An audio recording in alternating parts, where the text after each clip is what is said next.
경쟁이 어떻게 시작됐는지 한번 제가 동영상 잠깐 보여드릴게요. 이거 소리가 날지 모르겠지만.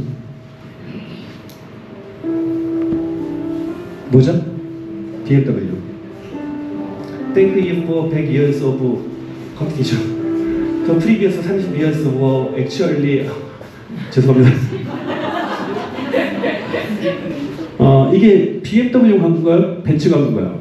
벤츠 광고예요. 벤츠는 정말 대인배야. 우리나라 현대기아는 아반떼하고 누비라 가지고 싸웠을 때 광고를 그렇게 냈어요. 어떻게 누빈차로 달리느냐. 그러니까 배우가 반대로 갈 것이냐 이런 식으로 이제 했는데 그 벤츠는 BMW가 백지이 됐을 때 이런 광고를 내보낸 거예요. 100년 동안 우리가 경쟁이 있어서 고마워. 너희들이 없었던 지난 30년은 너무 시시했거든. 대인배 아닙니까? 대인배. 그래서 저도 맨날 우리 딸들한테 아빠 벤츠 좀 사줘. 그리고 원래 우리가 컴피티션을 잘 보면 컴과 피티션 합성어죠. 컴은 함께예요. 피티션은 원래 청원하는 의미가 있어요. 라틴어로는 이게 함께 분투하다, 함께 노력하다가 경쟁의 어원이에요. 근데 우리는 지금의 우리 사회는 그러니까 이 언어라고 하는 것도 철학과 마찬가지로 그 시대의 분모를 반영하는 거죠. 경쟁은 지금 원래 인간이 만들어낸 이 어떤 생존하기 위해서 만들어낸 최고의 신뢰 기제이자 발명품이에요. 근데 지금 우리는 그 경쟁을 다른 사람을 누르고 내가 더 높은 곳으로 올라가기 위해서 사용한 것은 아닐까라는 생각이 좀 필요하고요. 이거 되게 도발적인 내용인데 저도 발표 준비하면서 되게 고민을 많이 했어요. 근데 꼭 나누고 싶어요. 우리가 쓰는 어떤 단어에는 진역에 각인되어 있는 것 같아요. 태극기는 예전에는 거기에 어떤 진영의 표식이 없어요. 태극기는 태극기예요. 근데 지금은 태극기와 촛불 얘기하면서 어떤 진영의 표식이 된 것 같아요. 평등은 약간 진보적인 담론이에요. 그리고 자유는 약간 보수적인 느낌이 있어요. 그러다 보니까 자유민주주의라는 말은 되게 나쁜 말이죠. 자유민주주의가 나쁩니까? 근데 우리나라에서 자유민주주의는 정말 죄송해요. 저만 그런가요? 그리고 지금 뭐 주민자치회 없애겠다고 난리라며 빨갱이는 뭐라고 하면서 이 좋은 말들은 우리가 우리의 어떤 생각으로 이렇게 진영의 어떤 낙인들을 찍고 있는 것은 아닐까. 제가 읽었던 책 중에 진보주의자와 보수주의로 구분할 수 있는 가장 명쾌한 질문은 성공의 원인을 묻는 거래요. 보수주의자들은 성공의 원인을 물었을 때 내가 잘나서지 라고 얘기한대요. 근데 많은 진보주의자들은 나만큼 똑똑하고 열심히 한 사람이 나밖에 없겠어? 운이 좋았을 뿐이야 라고 얘기한다는 거예요. 우리는 그런 자세들이 필요하고요. 마지막으로 선발이 약간 보수적인 개념이라면 우리는 성장을 얘기하잖아요. 마을을 가지고. 그러면 저도 학교와 마을도 약간 이런 것들이 있는 것 같아요. 우리가 물에 빠졌다는 걸 알아야 물에서 벗어날 수 있습니다. 근데 물에 빠진지 모르고 그냥 허우적거리면 물에서 계속 빠져서 들 수밖에 없어요. 이런 것에 대해서 우리가 언어가 가지고 있는 어떤 개념의 포지셔닝 그리고 그거에 대한 편견 이런 것들을 많이 가져야 될 것 같고 아무튼 이렇게 우리는 경계가 있는 제가 아까 경계를 연구한다고 했는데 경계가 있는 세상에 살고 있죠. 그래서 경계에 대해서 말씀드리고 싶으면 경계의 시작은 선과 악에서 출발했어요. 선과 악이라는 경계가 태초에 있었어요. 근데 이 선과 악은 라틴어과 그리스어로 선은 이익이 되는 거 아가톤이래요. 소크라테스가 그렇게 얘기했어요. 이익이 되는 게 선이다. 그리고 해가 되는 게 카콘. 해가 되는 게 악이다. 근데 그거의 기준이 집단이었던 것 같아요. 그 시대에는. 집단한테 이익이 되는 게 선이고 집단한테 해가 되는 게 악인 거예요.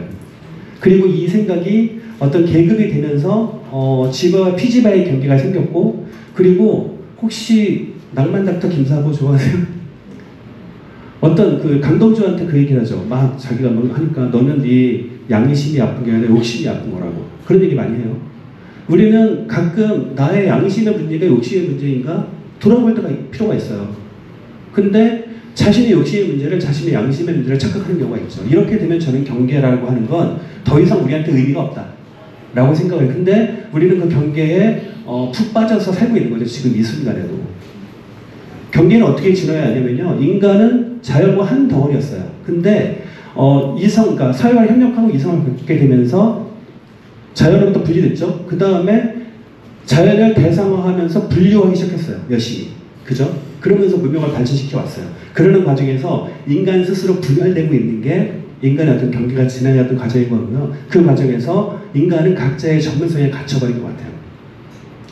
경계가 어떻게 이동이 되냐면 우연에서 필연으로, 집단에서 개인으로. 저는 중세에는 이랬던 것 같아요. 그때는 필연이 아니라, 인간의 이성이 아니라 신에 의해서 모든 게 결정되는 우연의 시대였고요. 집단성이 있었어요. 그 다음에 근대에는 우연에서 이성이 필연을 만들었는데 여전히 집단성을 가지고 있어요. 근데 지금 우리는 지금 우리가 살고 있는 시대는 집단의 이익보다 개인의 이익이 더 중요하고요. 그리고 점점 더 우연성이 커지고 있어요. 불확실하다고 하잖아요.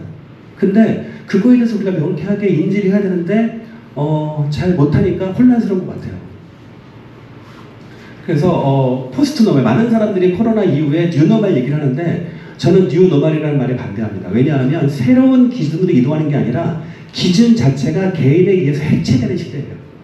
만약에 집단성이 여전히 남아있으면 뉴노멀, 새로운 집단이 어떠한 상식과 기준이 만들어지겠지만 저는 이후의 시대는 집단성은 더 이상 중요하지 않을 거예요. 개개인이 중요하지.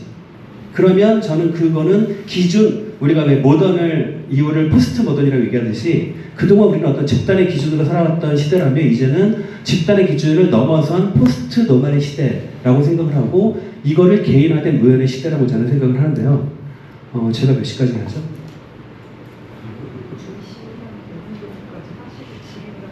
예. 잠깐 이게 좀 하니까 제가 빨리 끝낼게요.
처음에 제가 이제 이 얘기를 좀 했잖아요. 낯설게 봐야 된다. 전제를 뒤집기 위해서. 그리고 의심하고 주저할 필요가 있다. 그리고 경계에 대해서 방금 말씀을 드렸는데 근대 교육의 목표는 무엇일까? 라는 걸 다시 한번 생각을 해봤으면 좋겠고요. 그 다음에 우리가 공무원 사업을 열심히 하는데 누구를 위한 공무원일까? 공무원은 모두를 행복하게 만들까? 저는 제가 보면 중앙정부만 그러니까 좋게 만드는 거고 제가 2018년에 원적인 돌봄을 공모로 하겠다라고 해서 이제 그 공모를 보이콧해야 된다고 막 주장을 했던 적이 있어요. 그 다음에 사례에 대해서도 말씀을 드렸고 경쟁의 어원, 그리고 경기의 쓸모, 진단과 처방, 그리고 한 아이를 키우기 위해서 한 마리, 엄마는 어떤 의미인지 말씀을 드렸던 것 같아요. 이제 마지막으로 공동체는 무엇일까요? 우리가 마을교육 공동체 되게 중요한 가치를 생각하고 있는데 그리고 공동체가 가능할까? 라는 생각을 약간 도발적으로 던지는데 그러면 여러분 가족은 공동체입니까? 이 공동체, 아름다운 공동체. 저는 가족을 공동체라고 얘기하는 순간 가부장의 권위가 관철된다고 생각을 해요. 가족은 남성과 여성의 수평적 연대체고요. 어른과 아이의 수평적 연대체지 공동체라고 얘기하는 게 굉장히 불편할 수 있다라는 생각을 하는데 실질적으로 박지영이라는 사람은 공동체에 대해서 우리가 지금 목도하고 있는 공동체가 마을 공동체 모델 홍수가 신자유주의 등에 대하는 것이 아니라 오히려 더욱 구조적이고 광범위한 신자유주의 정치교육의 일부로서 기능하는 것은 아닐까라고 의심해 봐야 된다라고 얘기를 했고요. 그 이전에 프랑스의 그 블랑시하고 뭐 낭시 이런 사람들은 유럽에서는 공동체를 약간 전체주의화 시킨 게 있어요. 나치즘과 연상을 시켜서 공동체주의를 보수해요. 근데 그 개념을 우리는 막 가지고 있는 거죠. 그리고 곧 이제 선거가 있는데 공동체를 주장하는 사람이 취향의 문제일 수도 있는 특정 정치인에 대한 선호를 가치의 문제로 대입해 혐오한다면 그 사람이 주장하는 공동체는 선택일까 아니면 배제일까? 저는 이런 경험들을 많이 했는데 공동체를 얘기하다가 선거가 되면 딱 반이 갈라져요. 그리고 그 상처가 아물지 않아요. 마을 공동체의 전제는 마을이에요. 지역이에요. 신념이 아니거든요. 그러면 그 지역 안에서 지역에 도움이 될 수 있으면 신념을 넘어서 협력하고 막 이런 것들이 필요한데 여러분 최근에 순천이라는 곳이 되게 부각하고 있어요. 제가 순천에 가보니까 순천은 되게 독특한 역사적 경험을 갖고 있는 곳이더라고요.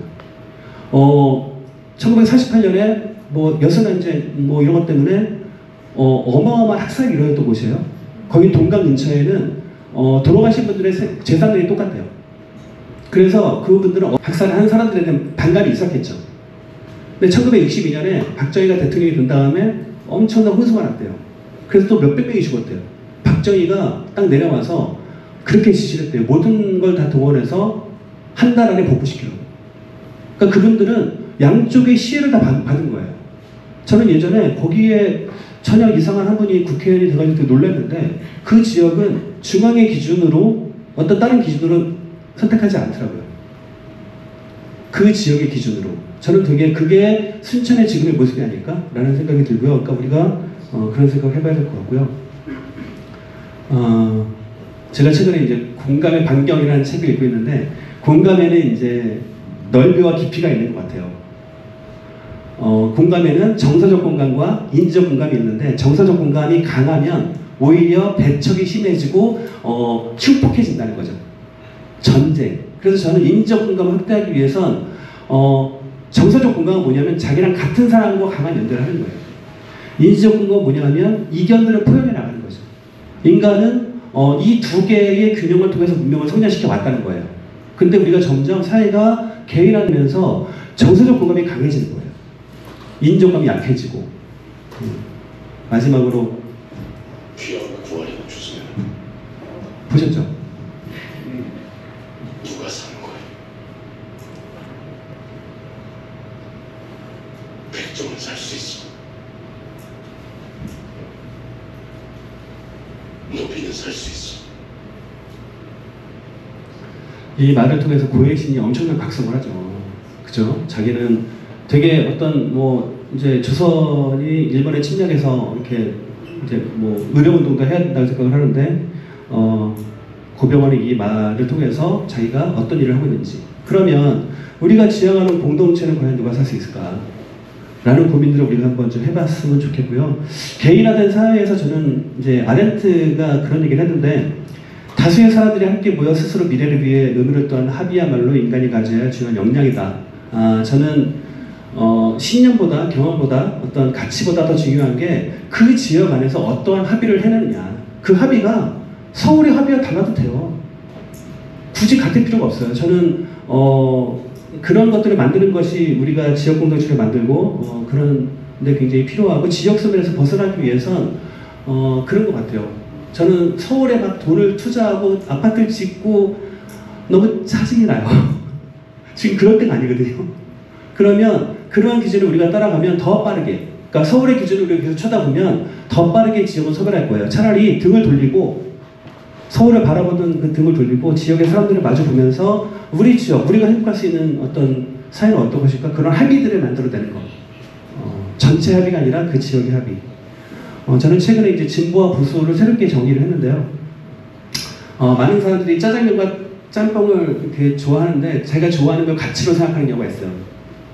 내가 좋아하는 취향이 옳고 그름으로 이해하시는 분이 있는데 그런 게 보수고요.